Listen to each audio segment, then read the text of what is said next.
Hello everyone, कैसे हैं आप सब। उम्मीद करते हैं अच्छे ही होंगे। चलिए, मैं क्लास फिर से स्टार्ट करने वाला हूँ। आप लोग भी जुड़ जाइए, मैं भी क्लास में जुड़ चुका हूँ।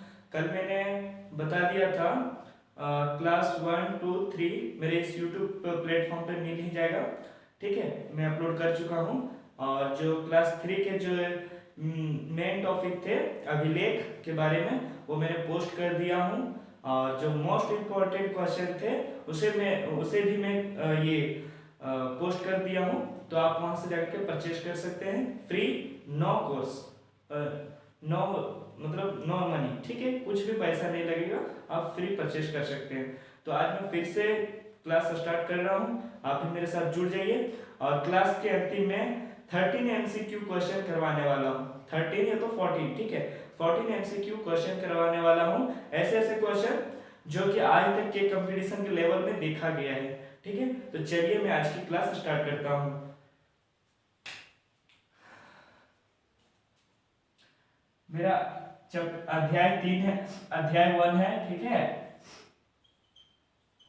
अध्याय अध्याय 1, ठीक है। और क्लास 3, क्लास क्लास 4, ठीक है, क्लास 4 होने वाला है। क्लास 3 तक मैं 1 2 3 अपलोड कर दिया हूँ। ठीक है, और क्या चीज है मेरा टॉपिक? प्राचीन भारत, प्राचीन भारत, प्राचीन भारत। ठीक है, प्राचीन भारत। मैं बता रहा था सिक्के के बारे में, मेरा टॉपिक था सिक्के। ठीक है, तो अभी आज ये सिक्के का जो टॉपिक है वो मैं आज खत्म कर देने वाला हूँ। ठीक है, तो चलिए आप मेरे साथ जुड़ जाइए और देखते रहिए। अभी आप लोग कोई भी नहीं लिखने की कोशिश करेंगे। आप कृपया करके मेरे तरफ देखने की कोशिश करेंगे और मेरे तरफ देखिएगा। और मैं ये बुक से बताने वाला हूँ। ठीक है, ये बुक से मैं बताने वाला हूँ। हर एक क्वेश्चन इसी से मैं बताऊंगा। और इसी का फर्स्ट पार्ट है प्राचीन भारत, जो कि मैं बता रहा हूँ। ये बुक का कंप्लीट अध्ययन आपके इस YouTube प्लेटफॉर्म पर मिल जाएगा। ठीक है, चलिए मैं स्टार्ट करता हूँ। मैं बता दिया था वहां तक कि यहाँ तक बता दिया था कि उत्तरी भारतीय मंदिरों की कला की शैली को नागर शैली कहलाती है, व दक्षिणी भारतीय मंदिरों की कला की शैली को द्राविड़ शैली कहलाती है। जबकि दक्षिणीयान के वे मंदिर जिनमें नागर एवं द्रविड़ शैली दोनों का प्रयोग होता हो उसे बेसर शैली के मंदिर कहलाते हैं। ये मैं इतना दूर तक बता दिया था। नेक्स्ट पॉइंट पर चलते हैं। नेक्स्ट पॉइंट है कुषाण काल, गुप्त काल और गुप्त उत्तर काल में जो मूर्तियां निर्मित की गई थी, ठीक है, जो जो मूर्तियां बनाई गई थी, जन साधारण यानी कि आदमी के साधारण, जन साधारण की धार्मिक आस्थाओं और मूर्तिकला का ज्ञान मिलता है। तो मैं इस टॉपिक को लिख भी दूंगा, पहले आप समझने की कोशिश करेंगे। कुषाण काल, ठीक है, गुप्त काल और गुप्तोत्तर काल में जो मूर्तियां बनाई जाती थी वो वहां के ये सब जो काल में बताया, कुषाण काल, गुप्त काल और गुप्त उत्तर काल में जो मूर्तियां बनाई गई थी वह जन जो वहां के जनता थे यानी कि जन थे, वहां की धार्मिक आस्थाओं और मूर्ति कला का ज्ञान मिलता है। ठीक है, ये सब कुषाण काल और गुप्त काल और गुप्तोत्तर काल में ये हमें पता चलता है कि यहाँ की धार्मिक आस्था किस तरह थी। ठीक है, और मूर्ति कला का ज्ञान भी इन सबको मिल चुका था। चलिए मैं लिख भी देता हूँ। ठीक है, पॉइंट नंबर 1, ठीक है, पॉइंट नंबर 1। चलिए मैं लिख देता हूँ। कुषाण काल, गुप्त काल, कुषाण काल, ठीक है, गुप्त काल, गुप्त काल, गुप्त उत्तर काल, गुप्त गुप्तो गुप्त उत्तर काल। ठीक है, हाँ, गुप्तोत्तर, गुप्तोत्तर, ठीक है, गुप्तोत्तर, गुप्तोत्तर। यहाँ पे ये होगा, एक मिनट, गुप्तोत्तर, गुप्तोत्तर काल। गुप्त उत्तर काल, ठीक है, गुप्त उत्तर काल। तो जो यहाँ मूर्ति बनाई जाती थी, जो मूर्तियां निर्मित होते थे, मूर्तियां निर्मित होते थे,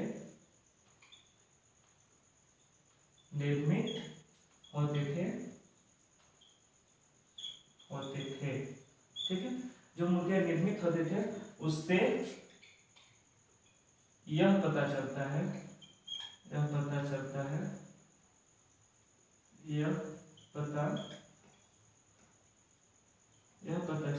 कि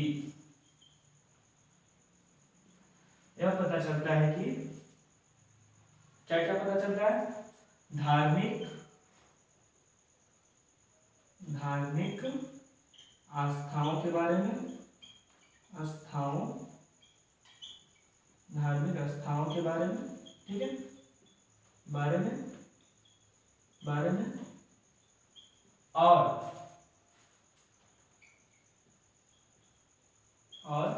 ठीक है, धार्मिक आस्थाओं के बारे में, और मूर्ति बनाने के भी ज्ञान थे इनके, मूर्ति कला का ज्ञान था, मूर्ति कला के ज्ञान भी थे, ठीक है। फिर से समझेंगे और बढ़िया से समझेंगे। कुषाण काल, गुप्त काल और गुप्त उत्तर काल। जो मूर्तियां निर्मित होते थे उससे यह पता चलता है कि धार्मिक आस्थाओं के बारे में, ठीक है, और मूर्ति कला के ज्ञान में थे, ठीक है। नेक्स्ट पॉइंट ये था। अगला पॉइंट देखेंगे, भरहुत, बोधगया, सांची और अमरावती की मूर्ति कला में जन सामान्य के जीवन की अर्थात झांकी मिलती है। क्या बताया जा रहा है, देखिए,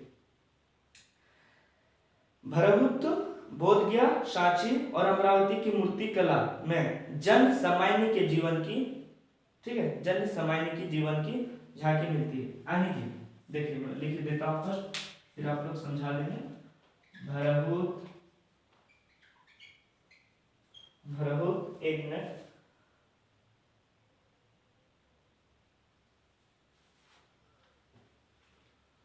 भरहुत, बोधगया, भरहुत, बोधगया, सांची, ठीक है, सांची और अमरावती,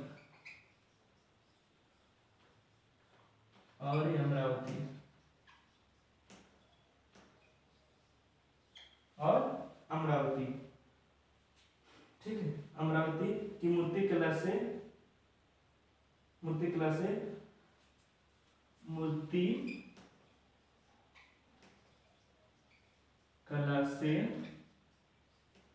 ठीक है, मूर्ति कला से, ठीक है, मूर्ति कला से जन सामान्य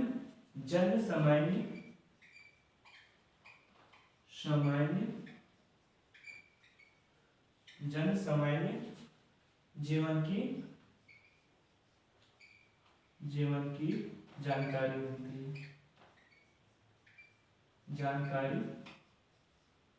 मिलती है।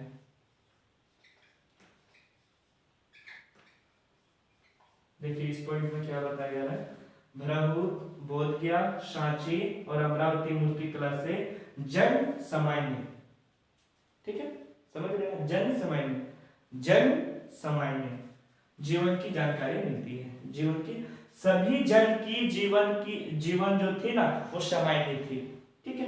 भरहुत, बोधगया, सांची और अमरावती के मूर्ति कला से यही हमें देखने को मिलता है। तो आप इसे इतना दूर तक नोट डाउन कर लीजिए, फिर मैं आगे नेक्स्ट टॉपिक बताता हूँ, ठीक है, आप इसे नोट डाउन कर लीजिए।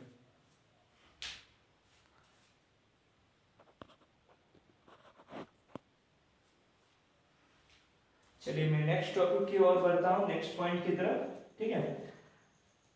अगला टॉपिक क्या है, देखिए, अगला टॉपिक है अजंता की गुफा में उत्कीर्ण, ठीक है, अजंता की गुफा में माता और शिशु तथा मरणासन्न राजकुमारी जैसे चित्रों की शाश्वतता सर्वकालिक है, जिसमें गुप्तकालीन, कालात्मक और तत्कालीन जीवन की झलक मिलती है। देखिए क्या समझाया जा रहा है, अजंता की गुफा में मिले चित्र, माता और शिशु तथा मरना सनन राजकुमारी जैसे चित्र जो मिला है उससे गुप्त कालीन के कालात्मक और तत्कालीन जीवन की झलक मिलती है।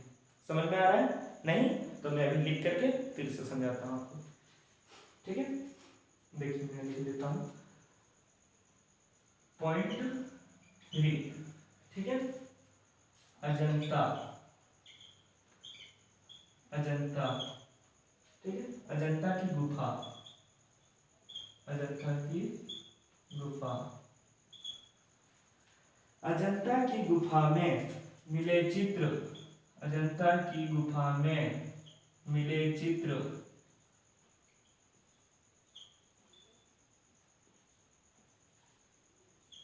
मिले चित्र, ठीक है, अजंता की गुफा में मिले चित्र माता और शिशु, क्या क्या चीज चित्र मिले थे भैया? तो माता और शिशु, यानी कि कोई भी लेडीज होगा जो अपने बच्चे को ऐसे पकड़ के खड़ा होगा उसी की चित्र मिली है, माता और शिशु।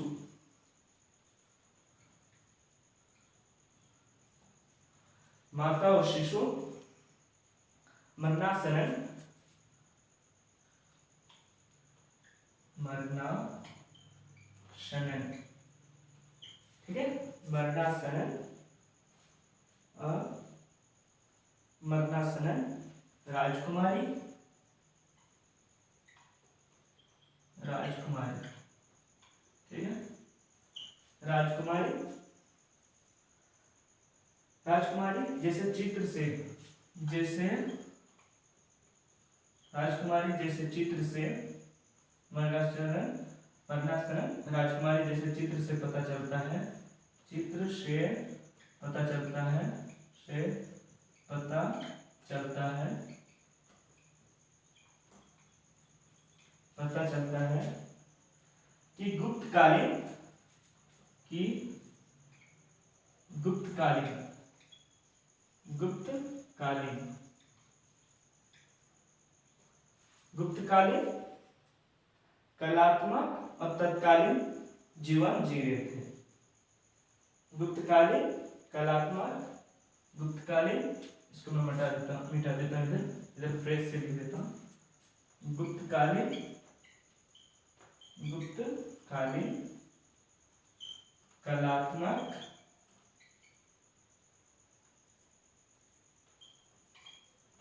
कलात्मक तत्कालीन, तत्कालीन, तत्कालीन जीवन की झलक मिलती है, तत्कालीन जीवन की,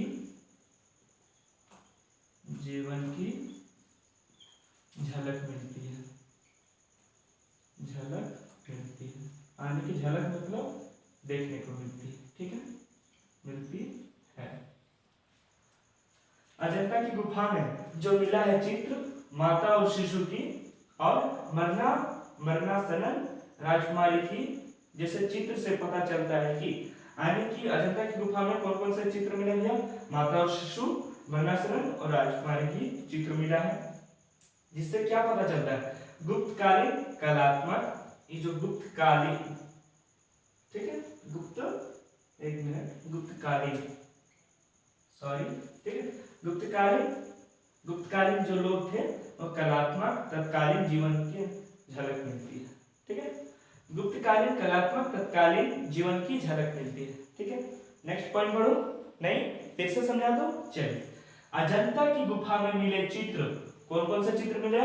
माता और शिशु, मरना सनन राजकुमारी जैसे चित्र मिला है। उससे यह पता चलता है कि गुप्तकालीन जो गुप्त के लोग थे, गुप्त काल के लोग जो थे वह कलात्मक और तत्कालीन जीवन जी रहे थे। झलक मतलब देखने को मिलता है, जी रहे थे, देख रहे थे, समझे ना, वही होता है झलक के मतलब। अब मैं पढ़ूं आगे, चलिए नेक्स्ट पॉइंट पर चलता हूं। अब हाँ, तो अब इसके बाद है साहित्यिक स्रोत। साहित्यिक स्रोत है तो वो मैं बताने से पहले आप इसको इतना तक नोट डाउन कर लीजिए, फिर मैं बताता हूँ, ठीक है।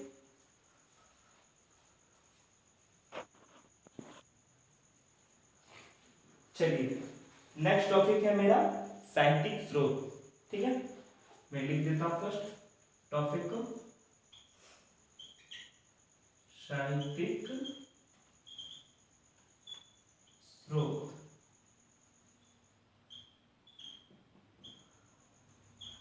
साहित्यिक स्रोत, ठीक है। चलिए मैं आगे बताता हूं। साहित्यिक स्रोत में पहले आते हैं वैदिक साहित्य, ठीक है। साहित्यिक स्रोत में पहले आते हैं वैदिक साहित्य। वैदिक वैदिक एक मिनट, 1 मिनट भाई।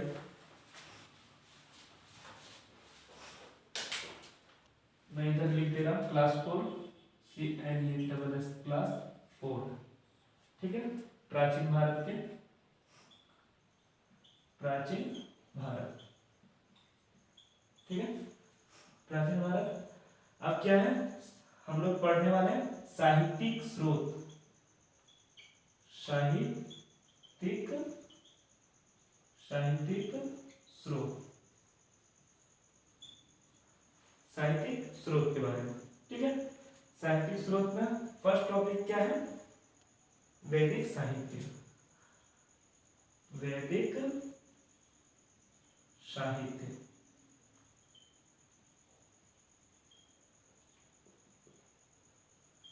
वैदिक साहित्य। चलिए अब इसको पॉइंट ऑफ पॉइंट बताते चलता हूं। वैदिक साहित्य के अंतर्गत वेद तथा उसमें संबंधित ग्रंथ, पुराण, महाकाव्य, स्मृति आदि हैं, ठीक है। भारत में सबसे प्राचीन ग्रंथ, भारत के सबसे प्राचीन ग्रंथ वेद है, ठीक है।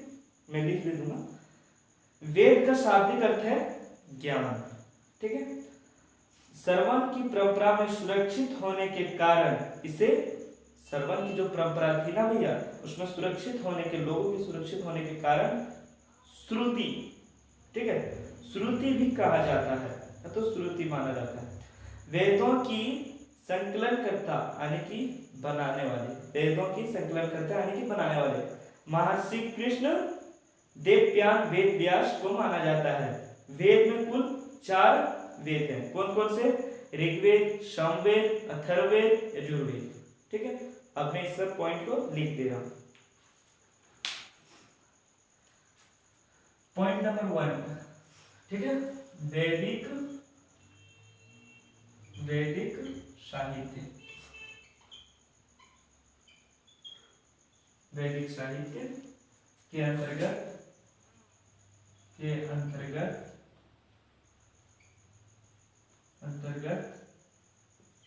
है, अंतर्गत वेद तथा उसमें संबंधित ग्रंथ, वेद तथा अंतर्गत वेद तथा संबंधित ग्रंथ, संबंधित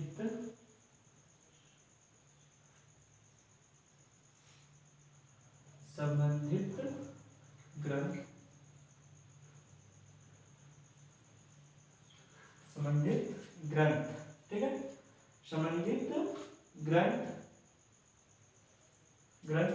जैसे कौन कौन से ग्रंथ भैया, तो ग्रंथ हो गया आपका पुराण, ठीक है, पुराण, महाकाव्य,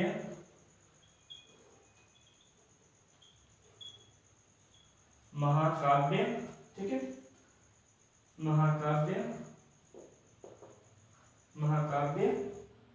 और महाकाव्य स्मृति,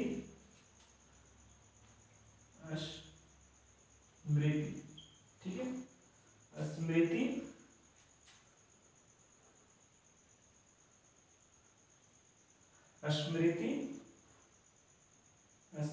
आदि है।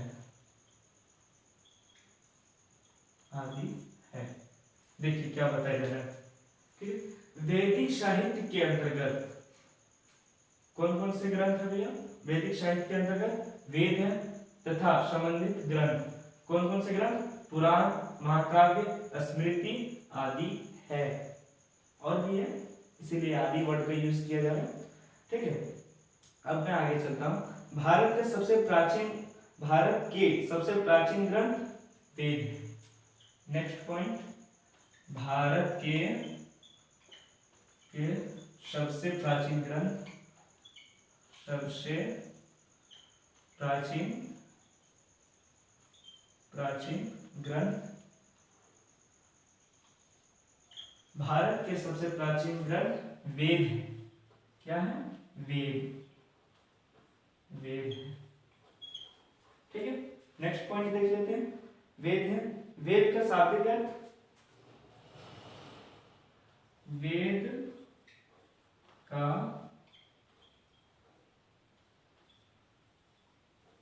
शाब्दिक अर्थ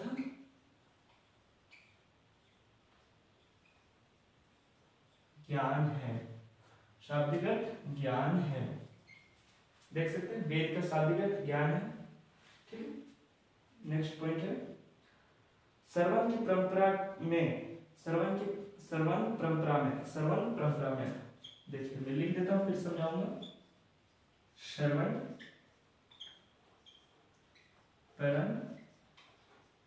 परंपरा में, श्रवण परंपरा में,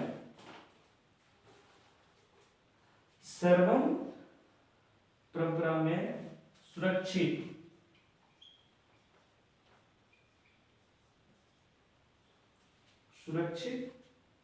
होने के कारण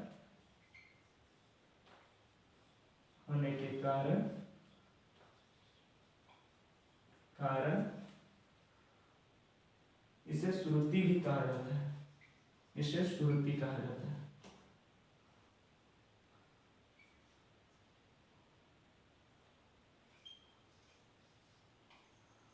श्रुति कहा जाता है, कहा जाता, यहाँ पे लिखते हैं। चलिए, मैं अभी इसको बता देता हूँ, शुरू से बताता हूँ। साहित्यिक स्रोत टॉपिक है मेरा, वैदिक साहित्य, ये मेरा क्या है? टॉपिक है, साहित्यिक स्रोत। ठीक है, पहले तो सिक्के पढ़ रहे थे, अब आ गए साहित्यिक स्रोत में। साहित्यिक स्रोत में वैदिक साहित्य टॉपिक। ठीक है, वैदिक साहित्य के अंतर्गत वेद तथा संबंधित ग्रंथ कौन कौन से? पुराण, महाकाव्य, स्मृति आदि हैं, और भी है, इसीलिए आदि वर्ड का यूज किया जाता है। भारत के सबसे प्राचीन ग्रंथ, भारत के सबसे प्राचीन ग्रंथ वेद। ठीक है, वेद, वेद का शाब्दिक अर्थ ज्ञान है। ठीक है, श्रवण परंपरा में सुरक्षित होने के कारण इसे श्रुति कहा जाता है। श्रवण की जो परंपरा थी उसमें सुरक्षित होने के कारण, लोगों को सुरक्षित होने के कारण उसे क्या कहा जाता है?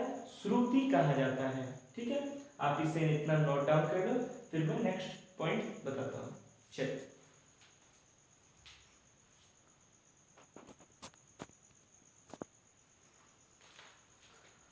चलिए, अब मैं नेक्स्ट पॉइंट बताता हूँ। ठीक है, श्रवण परंपरा में सुरक्षित होने के कारण श्रुति है, श्रुति के कारण नहीं, क्या बताया? श्रवण की परंपरा में सुरक्षित होने के कारण श्रुति कहा जाता है। ठीक है, ये मैं बता दिया हूँ। अब मैं आगे बढ़ता हूँ। वेदों की संकलनकर्ता, ठीक है, यानी कि बनाना, या तो अध्ययन नहीं होगा, संकलन करता है कि बनाना। ठीक है, वेदों की संकलनकर्ता कौन है भैया? पॉइंट, वेदों की संकलनकर्ता,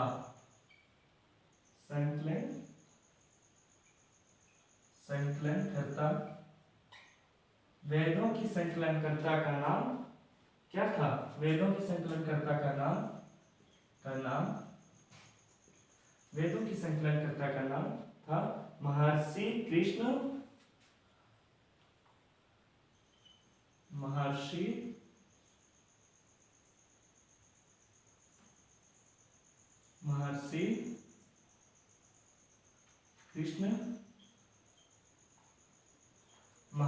कृष्ण देवयान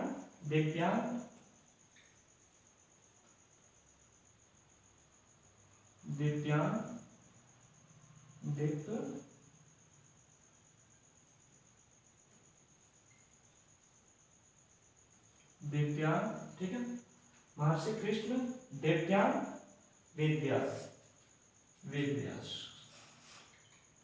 वेदव्यास, ठीक है। मैं इस तरह करके कर देता हूँ ताकि आपको समझ में। वेदों की संकलनकर्ता का नाम महर्षि कृष्ण देवयान वेदव्यास है, ठीक है। वेदव्यास को माना जाता है, को माना जाता है, माना जाता है, माना जाता है। क्या बोल रहा है? वेदों के संकलनकर्ता का नाम महर्षि कृष्ण देवयान वेदव्यास को माना जाता है। नेक्स्ट पॉइंट हम देखते हैं। नेक्स्ट पॉइंट है ऋग्वेद, ठीक है। अभी मैंने बताया ना कुल टोटल 4 वेद हैं। कौन कौन से? ऋग्वेद, सामवेद, अथर्ववेद, यजुर्वेद, ठीक है। तो पहला टॉपिक है ऋग्वेद, तो मैं ऋग्वेद, ठीक है, तो मैं लिख देता हूं पहला, ठीक है, ऋग्वेद।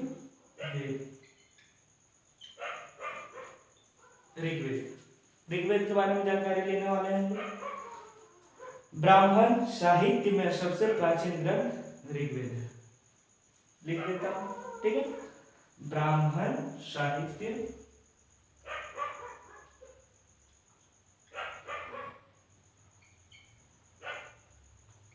ब्राह्मण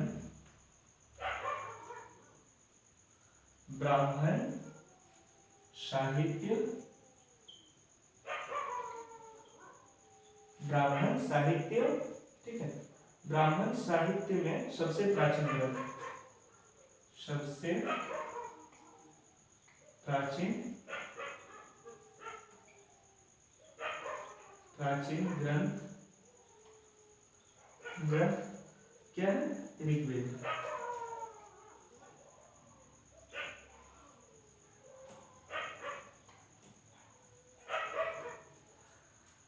ऋग्वेद ब्राह्मण साहित्य में सबसे प्राचीन ग्रंथ ऋग्वेद है।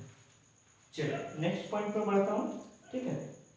ऋग्वेद में ऋक का अर्थ, ऋग्वेद में आ रहा है ना ऋ, तो उसी को ऋक बोलते हैं, ठीक है। ऋक बोलते नहीं है भैया, देखो ब्राह्मण साहित्य सबसे प्राचीन ग्रंथ में ऋग्वेद है, ठीक है, ऋग्वेद है। तो ऋग्वेद में ऋक का अर्थ, ऋक है ना, क लास्ट में आता है, क्री आता है, क्री, इसीलिए ऋक बोला जा रहा है, ठीक है। ऋग्वेद में ऋक का अर्थ है, दूसरा पॉइंट, ठीक है। ये तो पहला पॉइंट हो गया, ए कर देते हैं, ये बी कर देते हैं, ठीक है। अब मैं लिख देता हूं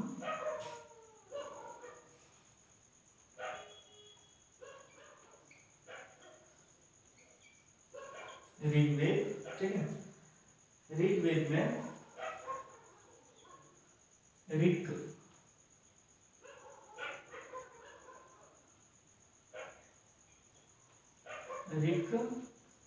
का अर्थ,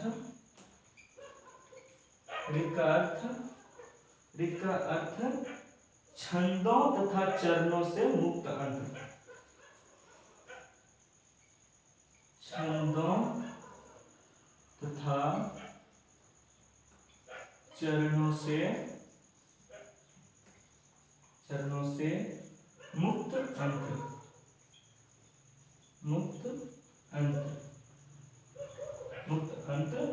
ठीक है। छंदों तथा चरणों से मुक्त अंत होता है, समझ में आ रहा है? ऋग्वेद में ऋक का अर्थ है छंदों तथा चरणों से मुक्त अंत होता है, ठीक है। ऋचाओं के क्रमबद्ध ज्ञान के संग्रह को ऋग्वेद कहा जाता है, ठीक है। ये भी पॉइंट लिख लेता हूं मैं, सी, ठीक, सी, ऋचाओं के क्रमबद्ध ज्ञान को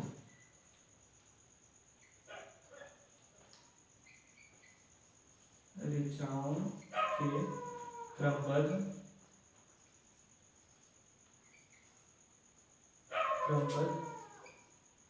ज्ञान को ऋचाओं के, ठीक है, ऋचाओं यानी तो ऋग्वेद के कुछ वर्ड है ये ऋचाओं। ऋचाओं के क्रमबद्ध ज्ञान को, ठीक है, ऋचाओं के क्रमबद्ध ज्ञान के संग्रह को ऋग्वेद कहा जाता है। ऋचाओं के क्रमबद्ध ज्ञान के संग्रह को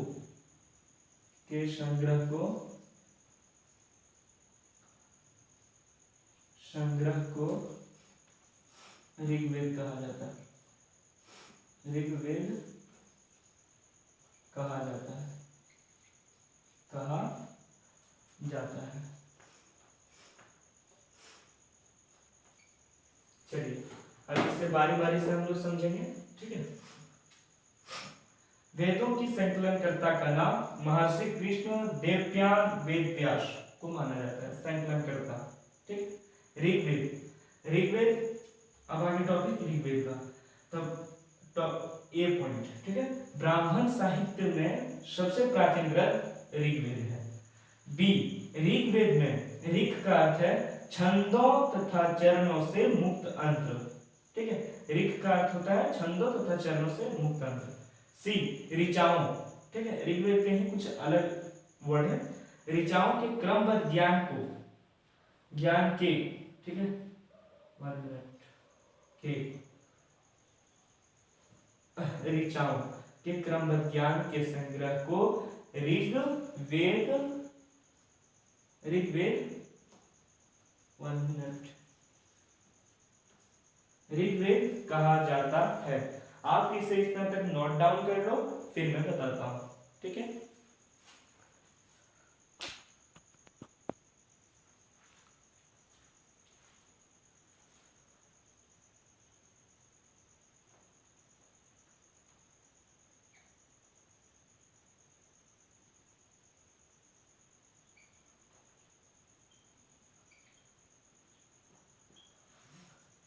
चलिए नेक्स्ट पॉइंट बताता हूं मैं ऋग्वेद का। नेक्स्ट पॉइंट क्या है?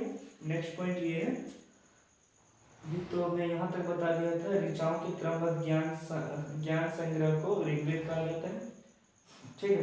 ऋग्वेद में पॉइंट नंबर 8, ठीक है। ऋग्वेद में 10 मंडल हैं, 10 मंडल हैं, ठीक है। 10 मंडल है, 1028 सूक्त है, 1028 क्या है? सूक्त है, 1028 सूक्त है, 10 मंडल है, 1028 सूक्त है और 10,462 ऋचाएं हैं।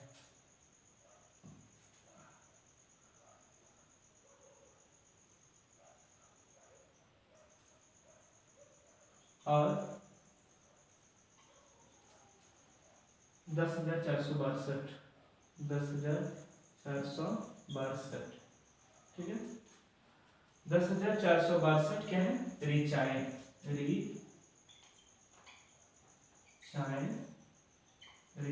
हैं, ठीक है। 10 मंडल है, 1028 सूक्त है और 10,462 क्या है? ऋचाएं हैं, ठीक है। नेक्स्ट पॉइंट में बताता हूं, वेद के ऋचाओं को पढ़ने वाले ऋषि को होत्री कहते हैं, ठीक है। वेद की ऋचाओं को पढ़ने वाले को बी नंबर, ठीक है। वेद की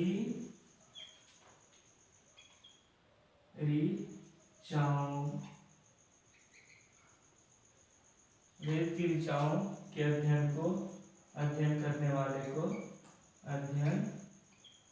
पढ़ने वाले को, अध्ययन करने वाले को क्या कहते हैं?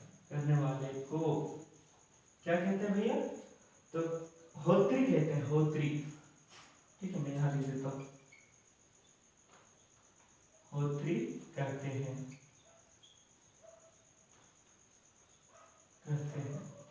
वेद की ऋचाओं के अध्ययन करने वाले को ही होत्री कहते हैं, ठीक है। आप देख लीजिए। और विश्वामित्र द्वारा रचित, नेक्स्ट पॉइंट, विश्वामित्र द्वारा रचित ऋग्वेद तीसरे मंडल में सूर्य देवता, ठीक है। विश्वामित्र द्वारा रचित, मैं लिख देता हूं, श्री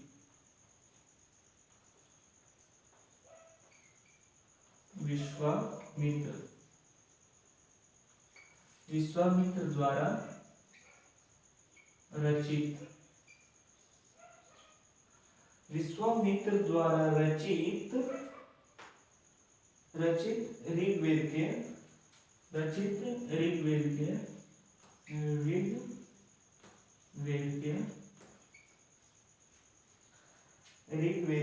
ठीक है,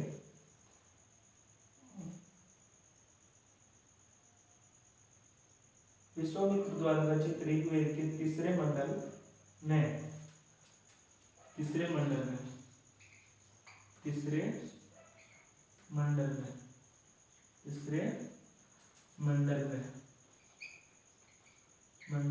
में क्या है? सूर्य देवता, वही ना लिखा हुआ है, सूर्य देवता, हाँ सूर्य देवता है, सूर्य देवता। अब देखिए, अब आप बोलिएगा विश्वामित्र द्वारा रचित, वहां तक तो आप सही बोले, विश्वामित्र द्वारा रचित ऋग्वेद के तीसरे मंडल में सूर्य देवता है, क्या है ये? तो देखिए, मैं अभी बताया हूं जस्ट 10 मंडल है, 10 मंडल में 1 2 3, तीसरे नंबर में क्या है? सूर्य देवता है, ठीक है, समझ में आ गया होगा। चलिए मैं फिर से एक बार पढ़ देता हूं जिस तरह आपको समझ में आ जाए। ऋग्वेद में 10 मंडल है, 1028 सूक्त हैं और 10,462 ऋचाएं हैं। घबराए नहीं, ये सब आपको आज नहीं करना है, ये सब 10 मंडल सिर्फ आपको देखना है, सूक्त थोड़ा बहुत और वो थोड़ा बहुत याद करना है, ठीक। तो 10 मंडल है, 1028 सूक्त हैं और 10,462, ये आप नंबर को याद रखिएगा, ये आपके एग्जाम के पॉइंट ऑफ व्यू है, ठीक है। तो 10 मंडल है, 1028 सूक्त हैं और 10,462 ऋचाएं हैं।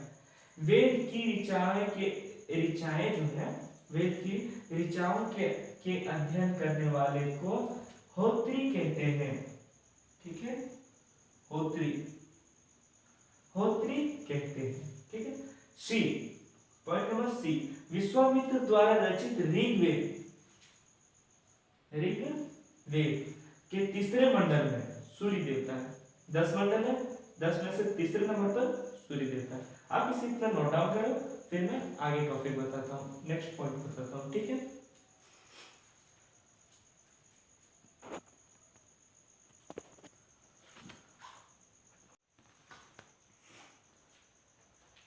चलिए, आज की क्लास इतना ही दूर तक, मैं नेक्स्ट क्लास कल करवाऊंगा, ठीक है।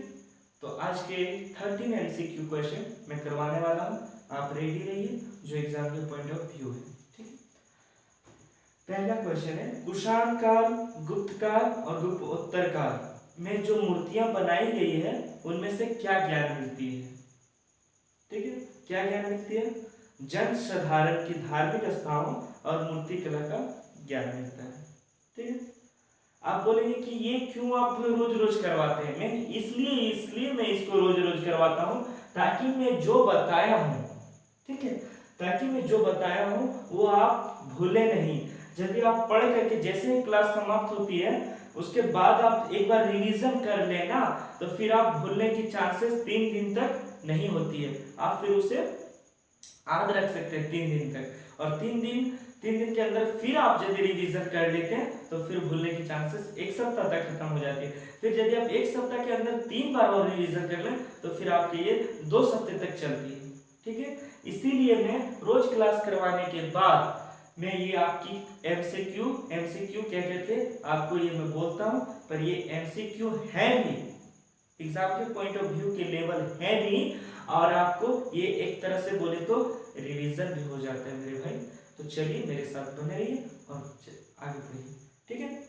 तो कुषाण काल, गुप्त काल और गुप्तोत्तर काल में जो मूर्तियां बनाई गई है उनमें से क्या ज्ञान मिलती है? तो ज्ञान मिलती है जन साधारण की धार्मिक आस्थाओं और मूर्ति कला का ज्ञान मिलता है, ठीक है। आप लोग भी मेरे साथ बोलते हुए चलेंगे। भरभूत, बोध गया, सांची और अमरावती की मूर्ति कला से क्या जानकारी मिलती है? ये मैं भी अभी बताया था। तो जन सामान्य जीवन की जानकारी अर्थात झांकी मिलती है, जन सामान्य जीवन की जानकारी मिलती है। अजंता की गुफा में मिले चित्र, कौन कौन से चित्र मिले थे, अभी भी मैं जस्ट बताया। आप देखिए धीरे धीरे रिकॉल होता होगा, मैं जो पहले पढ़ाया हूँ वही मैं फिर से बता रहा हूँ, तो आपके माइंड में एक बार रिकॉल हो जा रहा है, तो आप ये 3 दिन तक नहीं भूलोगे। तो अजंता की गुफा में मिले चित्र, कौन कौन से चित्र मिले थे, माता और शिशु के चित्र मिले थे, तथा मरणासन्न राजकुमारी जैसे चित्र से पता चलता है कि गुप्त काल में कलात्मक और तत्कालीन जीवन की झलक मिलती है। ठीक है, अब आते हैं साहित्यिक स्रोत में। साहित्यिक स्रोत में क्या बताए थे, वैदिक साहित्य। वैदिक साहित्य पॉइंट है, पॉइंट के नीचे हम आते हैं। भारत के सबसे प्राचीन ग्रंथ, अभी मैंने जस्ट बताया मेरे भाई, वेद है। ठीक है, वेद का शाब्दिक अर्थ ज्ञान है। ठीक है, श्रवण परंपरा में सुरक्षित होने के कारण क्या होती थी, श्रुति को कहा जाता है। वेदों की संकलनकर्ता को क्या कहा, वेदों की संकलनकर्ता कौन किए थे, वेदों की संकलनकर्ता तो महर्षि कृष्ण देवप्यान वेद व्यास को माना जाता है संकलनकर्ता। ठीक है, वेद कुल 4 हैं, कौन कौन से, ऋग्वेद, यजुर्वेद, अथर्ववेद, सामवेद। ठीक है, ये 4 वेद हैं। ऋग्वेद, ये जो फर्स्ट है ऋग्वेद, मैंने अभी बताया ऋग्वेद, सामवेद, यजुर्वेद तथा अथर्ववेद। इस सब में से, इन सबों में से जो फर्स्ट है ऋग्वेद, वह ब्राह्मण साहित्य में सबसे प्राचीन ग्रंथ है। ठीक है, ऋग्वेद जो है ब्राह्मण साहित्य में सबसे प्राचीन ग्रंथ ऋग्वेद है। चलिए नेक्स्ट है ऋग्वेद में ऋक का अर्थ है, ऋग्वेद में ऋक का अर्थ है, ऋग्वेद मैंने जस्ट बताया था। ठीक है ना, ऋग्वेद में ऋक का अर्थ है छंदों द्वारा, छंदों तथा चरणों से मुक्त तंत्र, छंदों तथा चरणों से मुक्त तंत्र है। ठीक है, ऋचाओं के क्रमबद्ध ज्ञान के संग्रह को, ऋचाओं के कितने ऋचाओं थे, तो मैंने अभी बताया था 10,462 ऋचाएं। रिकॉल होता होगा आपके माइंड में, है ना। तो देखिए क्या बताया रहा है, ऋग्वेद में ऋक का अर्थ है छंदों तथा चरणों से मुक्त तंत्र होता है। ठीक है, ऋचाओं के क्रमबद्ध ज्ञान के संग्रह को ऋग्वेद कहा जाता है। ऋग्वेद में कितने अनुमंडल है, 10 अनुमंडल है। सूक्त कितने, 1028 है। और ऋचाएं कितने, 10,462 ऋचाएं। फिर से एक बार बोलेंगे, मंडल 10 और सूक्त 1028 और ऋचाएं 10,462 ऋचाएं। ठीक है, नेक्स्ट है वेद की ऋचाओं को पढ़ने वाले ऋषि को क्या कहते हैं, होत्री कहते हैं। अभी भी मैंने जस्ट बताया। तो नमस्कार, तो आशा करते हैं कि आपको ये क्लास पसंद आया होगा। यदि मेरी क्लास पसंद आती है तो आप कृपया करके एक लाइक और सब्सक्राइब जरूर कर दें। फिर मैं मिलता हूँ कल, तब तक के लिए जय हिंद।